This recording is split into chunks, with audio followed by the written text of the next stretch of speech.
The arena's dust hung thick in the recycled air, catching the harsh overhead lights like floating embers. I watched from my position in the observation deck, my three eyes tracking the small human female as she stepped into the combat circle. Her blade, if you could even call it that, was barely longer than my foreclaw.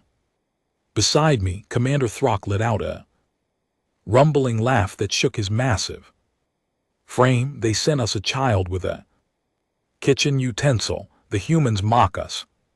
Verax. Perhaps. I leaned forward, mandibles clicking softly. Something about this one felt different. The way she moved. The way her eyes, those strange forward-facing human eyes, scanned the arena without a trace of fear. Or perhaps they know something we don't. The human's name was Elena Vasquez. According to the combat registry, 24 solar cycles, 1.6 m tall, 62 kg. The statistics were laughable compared to our champion, Krell the Bone Breaker, who stood across from her at 3 m of Gathian muscle and battle scars. His twin axes gleamed under the lights, each blade longer than the human was tall. This will be over in seconds, Throck muttered, already reaching for his credit chip. I almost feel bad for her. Then why are you smiling? He showed his teeth. Because watching humans realize they're outmatched never gets old. Arbiter, a neutral Velori adjudicator, raised his forearms. The challenge has been issued and accepted. Combat rules: fight until yield, unconsciousness, or death. The victor's faction claims rights to the disputed mining operation on Theta 7. Are both warriors ready? Krello roared, his affirmation beating his chest with one massive fist. The sound echoed through the arena like thunder. Several spectators in the crowd whooped and hollered. This was entertainment for them. Blood sport, a formality before the Gathian Empire claimed yet another resource-rich world. Elena simply nodded. She rolled her shoulders once, twice, then settled into a stance that looked almost casual. Her blade, and I use that term generously, hung loose at her side.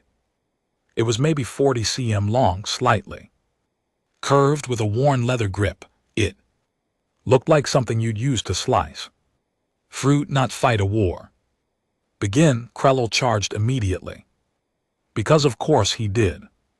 Gathians weren't known for strategy, just overwhelming force. His axes came up, preparing for a devastating downward strike that would split the tiny human in half. The crowd leaned forward. Throck stopped breathing. I felt my secondary heart skip a beat. Elena moved not away, not back, forward and to the left, so fast she blurred. Krello's axes came down and hit nothing but dirt, sending up a cloud of dust.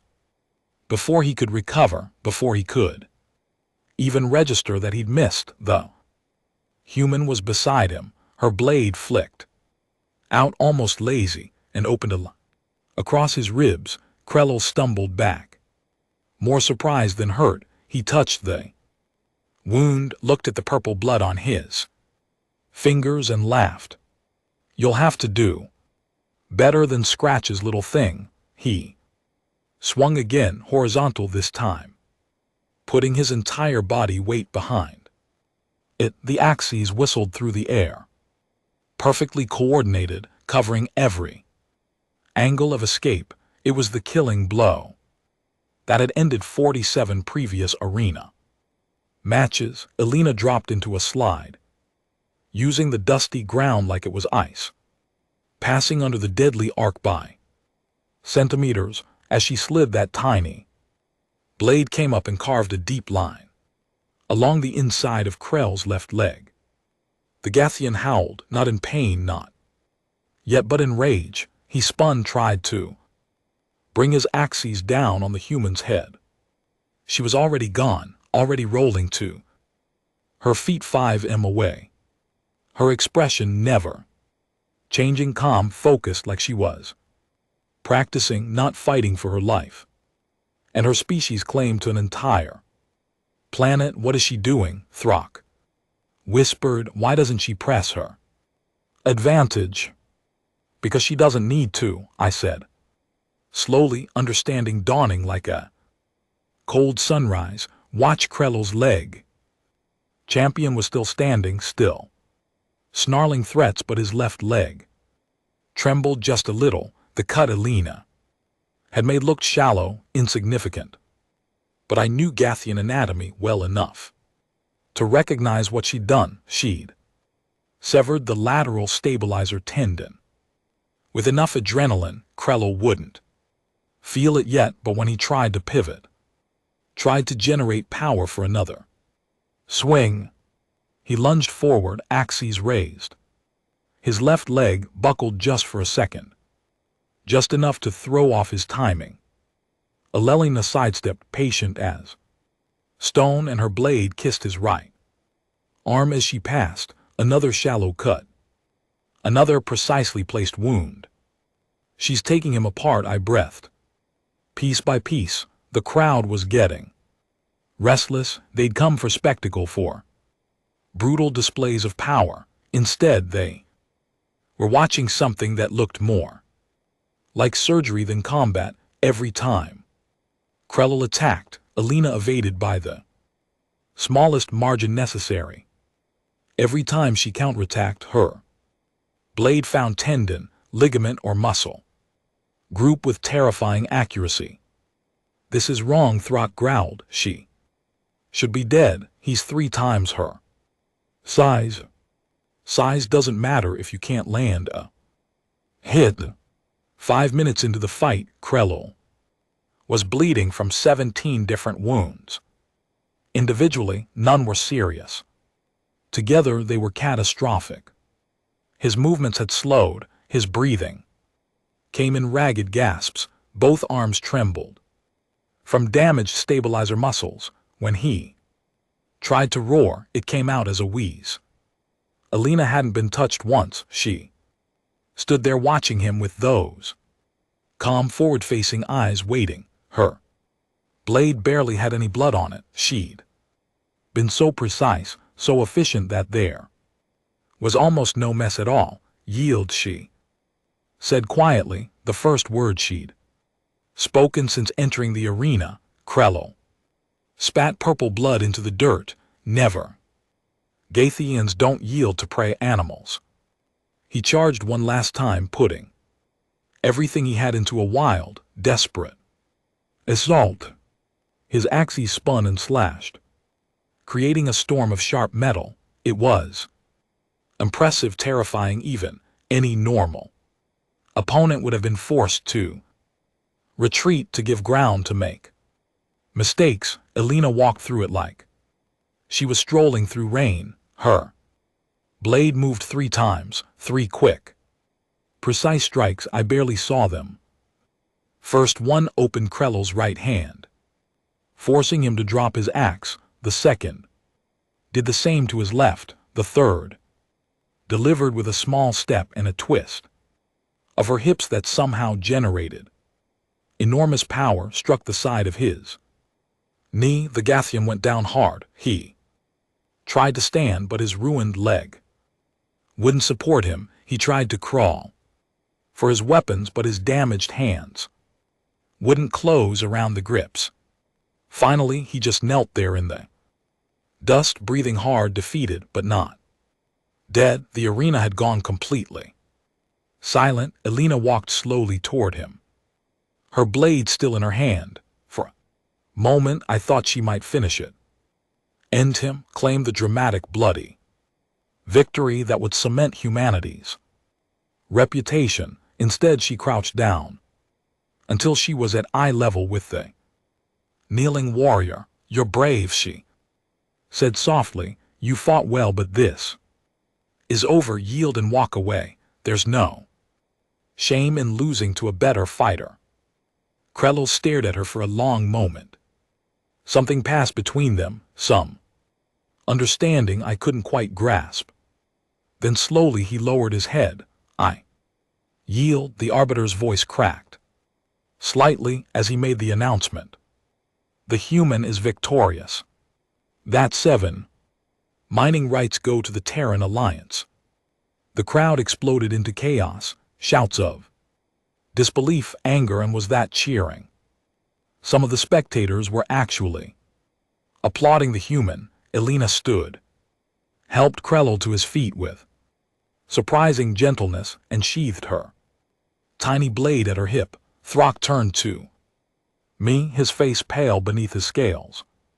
What just happened? We made a mistake, I said quietly, a serious one. What mistake? The rules were followed, she won fairly. Not that mistake. I gestured at Elena as she left the arena, moving through the crowd like water through stone. None of the other warriors tried to stop her. Some actually stepped aside, showing respect. The mistake was assuming that because humans are small, they're weak. That because their weapons look primitive, they don't know how to fight. It was one duel, one lucky human against an aging champion. Was it luck? I pulled up my data pad, scrolling through files I'd been reviewing before the match. Elena Vasquez, former military. Something called Marine Raider Regiment.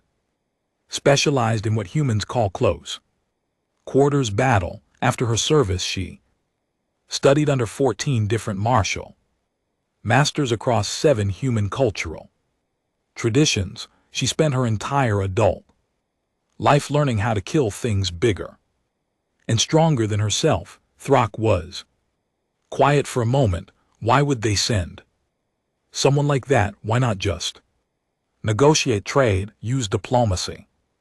They tried that first. We laughed at them, told them they were too weak to deserve a seat at the negotiation table. Told them that in the galaxy, strength determines rights. I looked at him directly, so they showed us strength. Just not the kind we expected. Down in the arena, medical teams were helping Krell toward the treatment center. He'd survive. Elena had been careful about that too. 17 wounds and not one of them life-threatening. She'd proven her point without unnecessary killing. That took skill and mercy that I wasn't sure many of our warriors possessed. We need to reassess our intelligence on humanity, I said, starting to make notes. Clearly our understanding is incomplete. What's to reassess? She won one fight. Think about it. Throck really think she defeated a Gathian champion with a blade barely longer than her hand. She did it without armor, without enhancement, without even breaking a sweat, and she did it so efficiently that there was never moment where she seemed in danger. I paused, letting that sink in. Now, imagine 10,000 humans like her. 100,000. How many of them do you think exist? His expression changed. Understanding and something that might have been fear crept across his features. You think there are more? Humans have 8 billion individuals on their home world alone. They've colonized 15 systems. They've been fighting each other in various wars for their entire recorded history. I pulled up more files showing human military history. Wars that lasted years, conflicts that consumed entire continents, weapons that could level cities. They're not like us, Throck. When we fight, it's usually over territory or resources. Simple conflicts with simple solutions. Humans fight over ideas, philosophies. They'll die by the millions for concepts we don't even have words for. That's insane. Maybe, but it also means they've had to get very, very good at killing at Survival at winning against impossible. Odds I close the data pad, that woman. Down there she's not special by human standards, she's just well trained. There are probably thousands more like her, maybe tens of thousands, and we've been treating humanity like they're weak because they prefer diplomacy to war. Below us, Alina had reached the exit. She paused there, looked back at the arena one last time, and I swear her eyes found mine across the distance. She didn't smile, didn't threaten, just looked at me with those calm, forward-facing predator eyes, and then she was gone. What do we do? Throck asked. Quietly, we report this to the council. We recommend immediate reassessment of our relationship with the Terran Alliance, and we hope. I watched the empty doorway where the human had disappeared. We hope that they remain interested in diplomacy, because if they ever decide to handle things the way we handle things, with pure force and aggression, I didn't finish the sentence. I didn't need to. We both understood the galaxy had a new apex predator. We just hadn't realized it until one of them stood in an arena with a tiny blade and showed us what real skill looked like. Somewhere in the observation deck, someone started placing bets on the next challenge match, but the odds had changed. The humans were no longer considered easy targets. The humans were no longer being underestimated. Alina Vasquez had walked into that arena as a representative of a species we dismissed as weak. She'd walked out, having changed the entire political landscape of 3 sectors, and she'd done it all with a blade smaller than my forkla. 3 weeks after the arena incident, I found myself aboard a human diplomatic vessel heading toward their colony on Riel 5. The council had appointed me as primary liaison, mostly because I'd been the only one to actually predict Alina's victory. Throck refused to come, said he didn't trust himself around humans anymore, said their unpredictability made his combat instincts scream. Warning, smart male, that Throck. The human ship was smaller than ours, more efficient, everything about it whispered restraint, careful engineering, purposeful design, nothing wasted, no grand displays of power or wealth, just functionality raised to an art form. It made me nervous. Species that built ships like this understood resource management in ways most of us didn't. My escort was a young human male named Marcus Webb, thin, pale-skinned, with bright orange hair that defied gravity.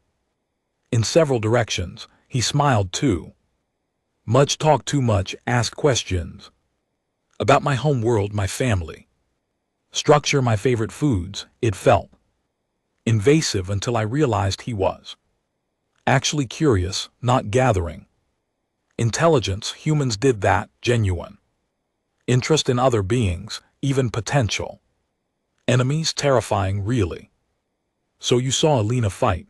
Marcus asked as we approached Riel 5. The planet hung in the viewport like a blue-green gem, smaller than Earth but similar in composition. Must have been something. She's a legend.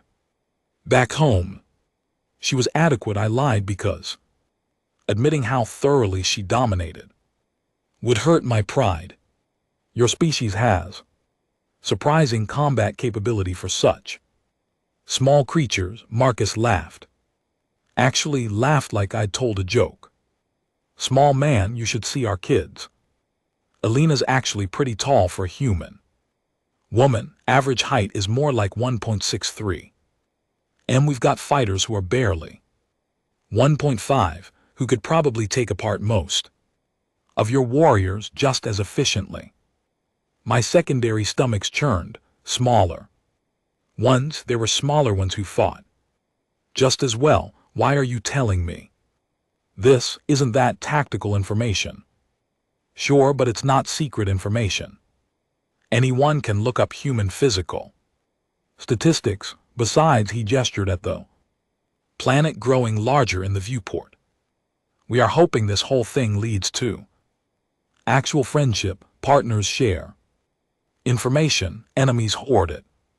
Council sent you here to learn about us, right?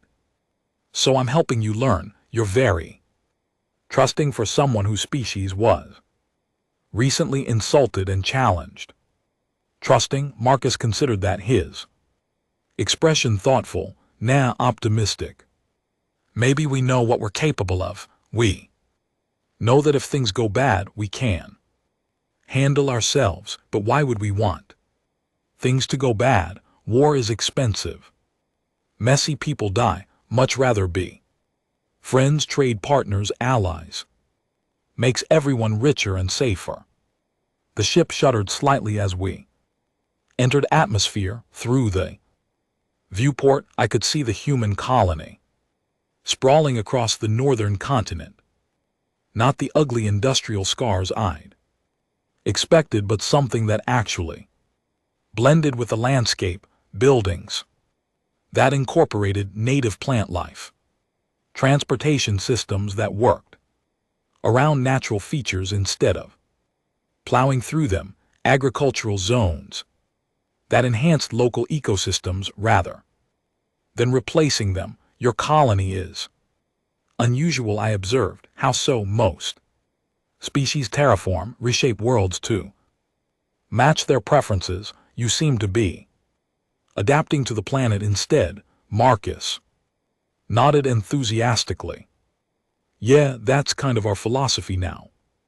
Used to be different back before the climate wars nearly killed our home world. Being stubborn about making nature bend to us, learned our lesson the hard way. Now we work with ecosystems instead of against them. Turns out planets last longer that way. Who knew, right? The landing was smooth, barely felt it. Human engineering again, precise and controlled. The dock was busy with activity. Humans and various alien species moving cargo, conducting business, sharing meals at outdoor food stations. I noticed my own species represented. The lorry traders haggling over prices, even a pair of Gathines helping load heavy equipment onto transport sleds. Wait, I pointed at the Gathines. Those are warriors. Why are they here? Why are they working for you? Working with us, Marcus corrected gently. They're part of a cultural exchange program, spending 6 months learning human construction techniques. And in exchange, they're teaching our engineers about Gathian metallurgy. Actually pretty cool, guys, once you get past all the chest beating and roaring. Krell's around here somewhere too, by the way. He's been helping train our security forces. My mandibles dropped open. Krell, the warrior Alina defeated. Yep, he asked to come. Actually said he wanted to understand how she beat him so badly. Figured the best way was to learn from humans directly. He's been taking classes in what we call Brazilian jiu-jitsu, ground fighting techniques. Dude's a natural, apparently. His low center of gravity gives him serious advantages. This made no sense. Warriors didn't learn from those who defeated them. They sought revenge or they withdrew in shame. They didn't become students. Your species is very strange. Yeah, we get that a lot. Marcus led me down the ramp into the warm afternoon air. The sun here was slightly more orange than Earth's, casting everything in amber light. Alina's waiting at the community center. She's excited to meet you properly. Excited seems like an odd emotion for a warrior. Alina's not really a warrior anymore. She's a teacher consultant, the arena thing was just a favor for the diplomatic corps. They needed someone who could make a point without starting an actual war. We walked through the colony and I couldn't help noticing how everyone we passed nodded greetings to Marcus and how he knew most of them by name, not just humans either, aliens integrated seamlessly into the flow of daily life. A Villori child was playing some kind of ball game with 3 human children, all of them laughing, 2 of my own species. Sat at a cafe drinking something hot and discussing philosophy with an elderly human female. This wasn't a military outpost. This was a home.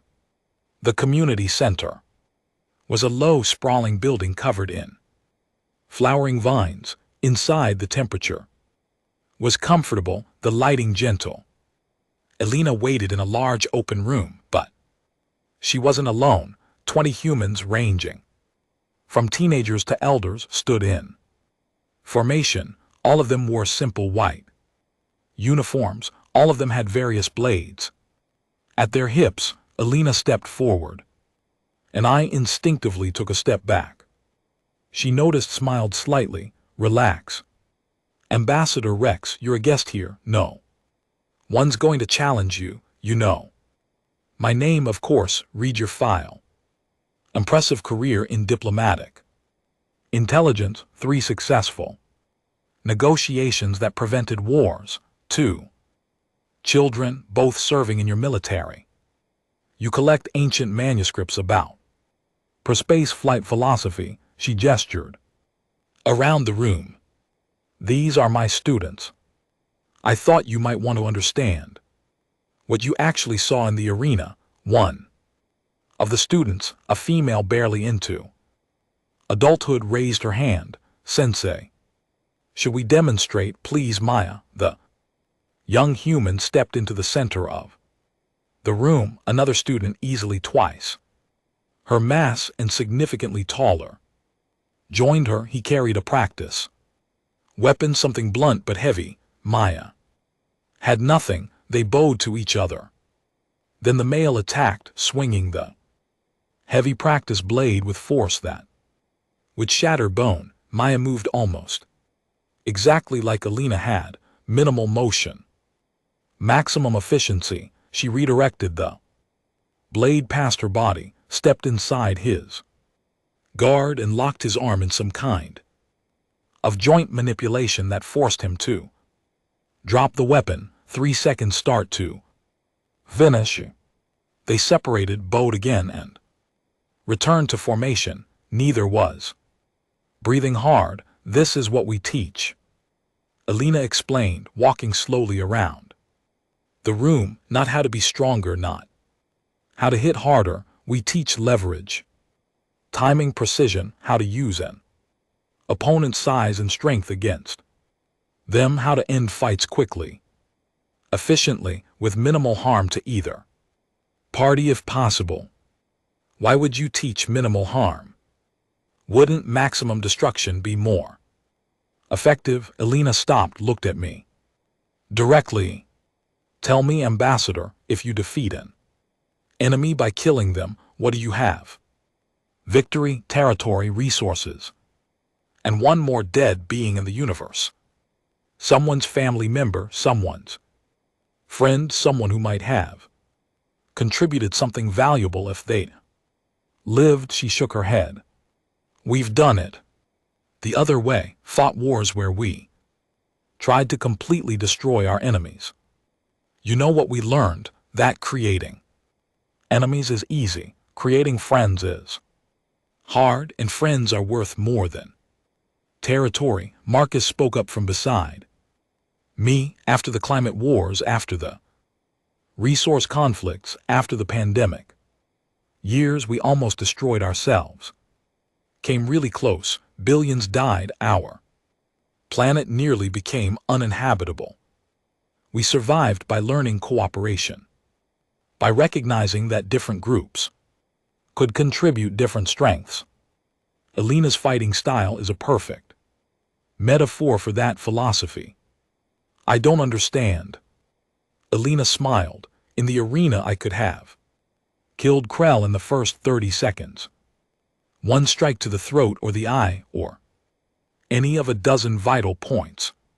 But what would that have accomplished? His people would have demanded revenge, more violence, more death. Instead I showed him that I was better without humiliating him or ending his life. Now he's here learning, growing, building bridges between our species, which outcome serves humanity better. One of the older students, a scarred male with gray hair, stepped forward. Ambassador, may I speak? Of course, I'm James Park. Fought in the resource conflicts back before we figured out better ways. Killed 47 enemy combatants with my own hands. You know what I got for that? Nightmares, guilt, the knowledge that 47 families hate me and everything I represent. He touched the blade at his hip. Alina taught me a different way. Now I teach conflict resolution and defensive tactics to colony security.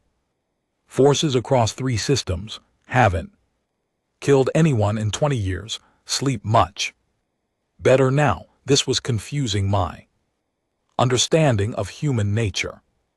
Everything I'd researched suggested they were aggressive, territorial, prone to violence, but standing here listening to them, watching them, they seem to have evolved past that somehow. Your history is full of wars. I pointed out thousands of conflicts, millions dead. How do you reconcile that with this philosophy of minimal harm? We don't reconcile it, Alina said quietly. We remember it, we study it, we learn from it. Human history is basically a long list of mistakes we made. Some of them catastrophic, but we're capable of learning, of changing, of becoming better than we were. She gestured at her students. Every person here represents that evolution. We're not perfect. We still have conflicts, disagreements, problems, but we're trying, always trying to be better than yesterday.